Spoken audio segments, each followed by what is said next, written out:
Our brains are constantly processing information, which requires communication between billions of nerve cells.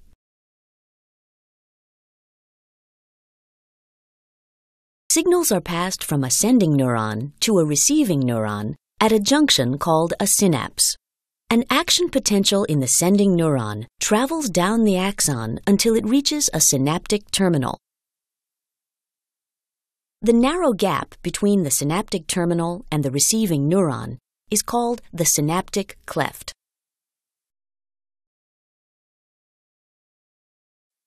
The synaptic terminal of a sending neuron contains numerous vesicles filled with neurotransmitters, chemicals that carry information across the synaptic cleft.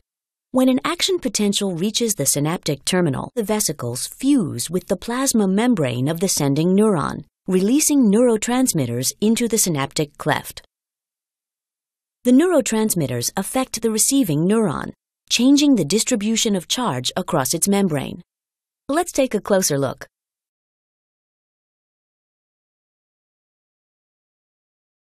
An action potential is propagated down an axon by the opening and closing of sodium and potassium channels.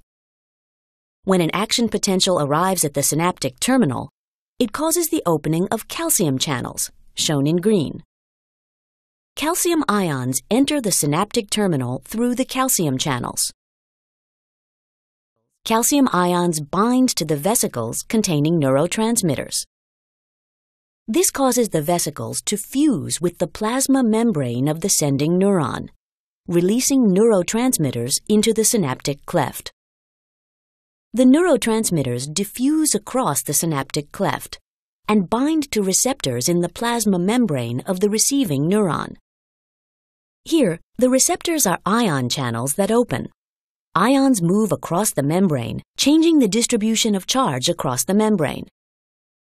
The neurotransmitters are quickly removed from the synaptic cleft, ending their effect on the receiving neuron.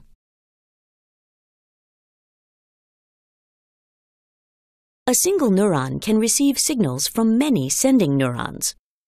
The signals arriving from the axon on the left are excitatory. They make the receiving neuron more likely to generate an action potential, as indicated by the green glows. Signals from the axon on the right are inhibitory. They make the receiving neuron less likely to generate an action potential, as indicated by the red glows. The two sets of signals cancel each other out, and no action potential is generated. Now, only excitatory signals are transmitted, and the receiving neuron generates an action potential down its axon. The signals that pass between these and countless other neurons constitute our thoughts and coordinate our activities.